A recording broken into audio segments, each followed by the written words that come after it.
सीना ठोक के कहना चाहता हूं कि पूरे विश्व में यदि मुसलमान सर्वाधिक सुरक्षित कहीं है तो उस देश का नाम भारतवर्ष है। क्या स्थिति है आज वक्फ को लेकर इस्लामिक देशों में?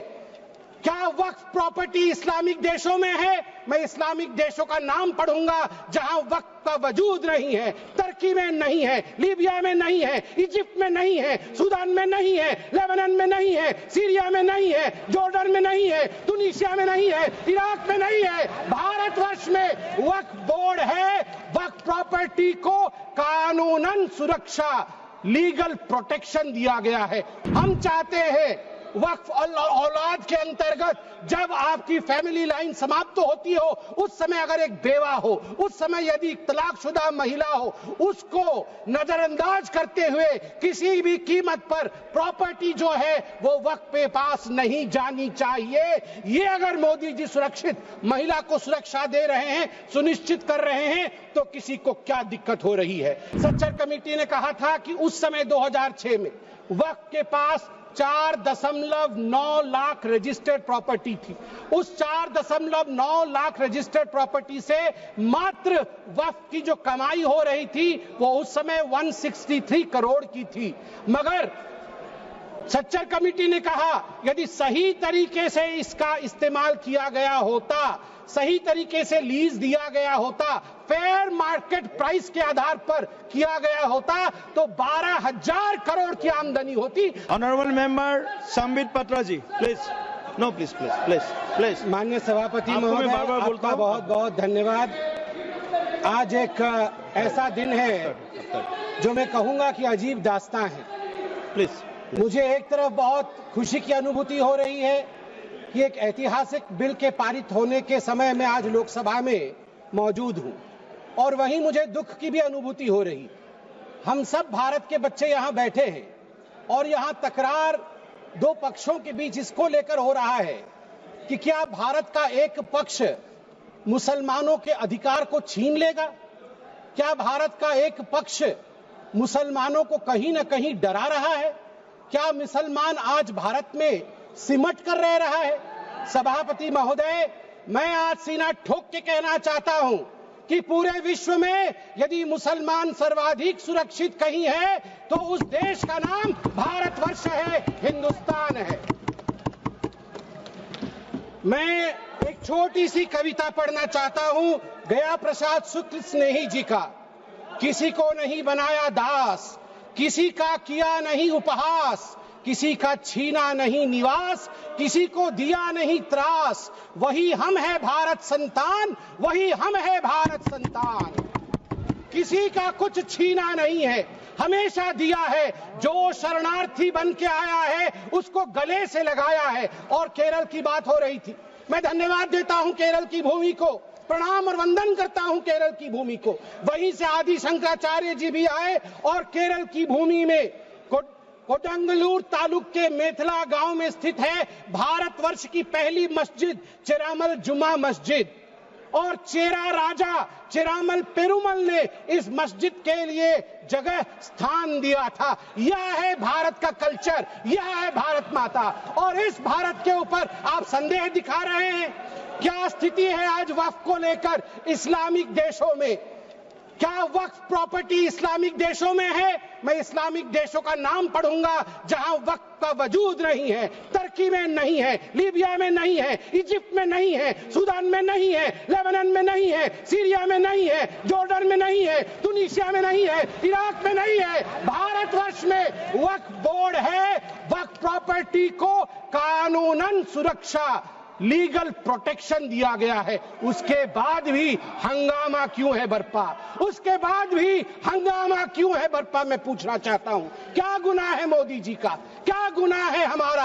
हमारा गुनाह सिर्फ इतना है कि हम सबका साथ चाहते हैं, हम आगा खानियों का साथ चाहते हैं, हाँ हम बोहरा समाज का साथ चाहते हैं, हम पसमंदा समाज का जो पिछड़ा वर्ग है मुसलमान समाज में उसका साथ चाहते हैं, हाँ हम चाहते हैं महिलाओं का रिप्रेजेंटेशन और प्रतिनिधित्व हो। क्या ये गलती है? क्या मोदी जी गलती कर रहे हैं? आप बताइए। हम सबका विकास चाहते हैं, हम चाहते हैं वक्फ औलाद के अंतर्गत जब आपकी फैमिली लाइन समाप्त होती हो, उस समय अगर एक बेवा हो, उस समय यदि तलाकशुदा महिला हो, उसको नजरअंदाज करते हुए किसी भी कीमत पर प्रॉपर्टी जो है वो वक्फ पे पास नहीं जानी चाहिए। ये अगर मोदी जी सुरक्षित महिला को सुरक्षा दे रहे हैं, सुनिश्चित कर रहे हैं, तो किसी को क्या दिक्कत हो रही है। मैं यहां कहना चाहता हूं, जहां तक दान, क्योंकि वक्फ का मतलब दान होता है और हर धर्म में, मेरी बहन अभी सिख धर्म के विषय में बता रही थी, मंत्री जी भी सिख धर्म के विषय में बता रहे थे, सेवा और दान, इसके आधार पर सिर्फ धर्म आज देश का विदेश में जाना जाता है। हिंदू धर्म, ईसाई धर्म, सब में दान का महत्व है। आदि शंकर ने आज से हजारों वर्ष, केरल के लोग भी सुन रहे हैं, मैं कहना चाहता हूं, भज गोविंदम में दान के लिए क्या कहा था?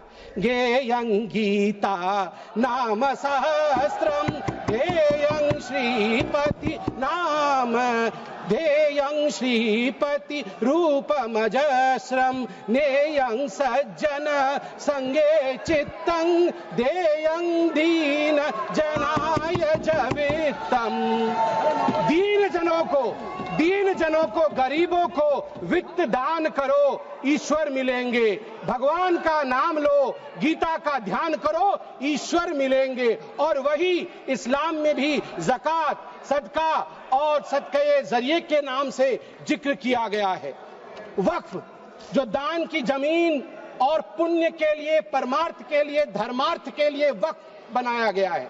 वक्फ के बोर्ड में आज जो लोग कह रहे हैं कि वक्फ एक्ट में ये जो अमेंडमेंट है ये अनकॉन्स्टिट्यूशनल है, ये किस आधार पे कह सकते हैं? 1995 में वक्फ एक्ट आया, मतलब उससे पहले से चल रहा था। 1995 एक्ट के अंतर्गत अभी हम चल रहे हैं। 1995 के बाद आप याद करिए 2013 में भी अमेंडमेंट हुआ। उससे पहले 1954 में, 1959 में, 1964 में, 1969 में और 1984 में अमेंडमेंट्स या संशोधन हुए हैं। अगर वो सारे संशोधन ठीक थे तो आज ये संशोधन अनकॉन्स्टिट्यूशनल कैसे हो सकते हैं? मैं छोटे से एक विषय को रखना चाहता हूं। आज आप देखिए, सच्चर कमेटी ने 2006 के अपने रिपोर्ट में कहा था, सच्चर कमेटी ने कहा था कि उस समय 2006 में वक्फ के पास 4.9 लाख रजिस्टर्ड प्रॉपर्टी थी। उस 4.9 लाख रजिस्टर्ड प्रॉपर्टी से मात्र वक्फ की जो कमाई हो रही थी वो उस समय 163 करोड़ की थी। मगर सच्चर कमेटी ने कहा यदि सही तरीके से इसका इस्तेमाल किया गया होता, सही तरीके से लीज दिया गया होता, फेयर मार्केट प्राइस के आधार पर किया गया होता, तो 12,000 करोड़ की आमदनी होती, 12,000 करोड़ की, 10% का रिटर्न मिलता। आपको जान के आश्चर्य होगा, ये 4.9 लाख रजिस्टर्ड प्रॉपर्टी बढ़ करके हमारे समय 8.72 लाख रजिस्टर्ड प्रॉपर्टी बनी। मतलब 20,000 करोड़ से 25,000 करोड़ तक की आमदनी होनी चाहिए, मगर आमदनी हुई कितनी? 2019 से 2021 के बीच में 166 करोड़, और 2025 में आपको जान के आश्चर्य होगा, अभी माननीय गृह मंत्री जी ने बताया लीज रिकॉर्ड 0 और आमदनी 9.92 करोड़ रुपए मात्र। उस समय 2006 में 162 करोड़, और जब ये डिबेट हो रहा है तो 9.92 करोड़। प्रॉपर्टी डबल हो गई मगर पैसे घट गए। कहां गए वो पैसे, किसके जेब में गए वो पैसे? यदि ये पारदर्शिता। वैसे सभापति महोदय, मुझे एक बात में संशय है, मुझे लगता है उत्तर प्रतिपक्ष वाले ही दे पाएंगे।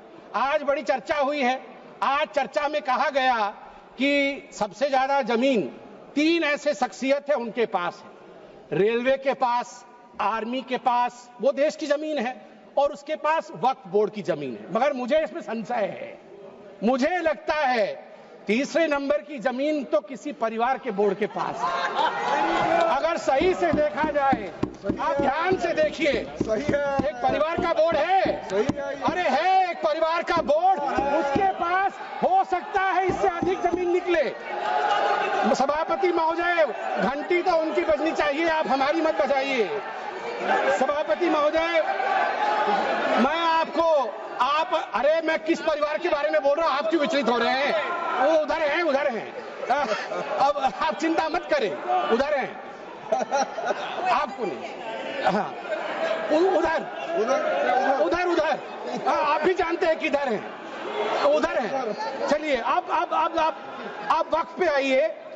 देखिए, जो ये संशोधन हुए हैं, इसमें एक बहुत महत्वपूर्ण प्रावधान है कि लंबे पेंडिंग लिटिगेशंस ये नहीं होने चाहिए। मैं आपको एक आंकड़ा देता हूं, लंबे समय तक चल रहे कानूनी मुकदमे जो पेंडिंग लिटिगेशंस 2013 में 10,380 केसेस थे, जो 2025 में बढ़ करके 21,618 केसेस हो गए। अनाधिकृत घुसपैठ, एनक्रोचमेंट, ये सुनिएगा सभापति महोदय और सभी सदस्यों को कहूंगा, वमसी पोर्टल में टोटल एनक्रोचमेंट के केस 58,890 है। इसमें से लगभग 31,999 पेंडिंग एनक्रोचमेंट है, जिसमें 9,000 मुस्लिम पार्टीज है, अर्थात मुसलमानों के जमीन पर भी अधिग्रहण का काम वक्फ बोर्ड ने किया है। इसलिए जो ये बिल के बारे में आज हम चर्चा कर रहे हैं, मुसलमान भी पीड़ित है, इसलिए बिल से संरक्षण मुसलमान को भी मिलेगा और पूरे हिंदुस्तान के सभी कौम को मिलेगा। मैं अंत में इतना ही कहना चाहता हूं कि सेक्शन 40 को लेकर आज जो कहा गया, मैं बस 30 सेकंड में समाप्त करूंगा। सेक्शन 40 को लेकर आज यहां बहुत चर्चा हुई। ये जो तर्कहीन शक्ति, इर्रेशनल पावर दिया गया था वक्फ बोर्ड को, खुद ही इंक्वायरी करते थे और खुद ही जमीन को वक्फ में डिक्लेयर करते थे। आज देश में 515 ऐसी प्रॉपर्टी है, उसी का शहर, वही मुद्दई, वही मुंसिफ। हमें यकीन था हमारा कसूर निकलेगा। उसी का शहर, मतलब एरिया खुद ढूंढ लेंगे, वही मुद्दई, वही जाके इंक्वायरी कर लेंगे, वही मुंसिफ, वही जजमेंट भी दे देंगे।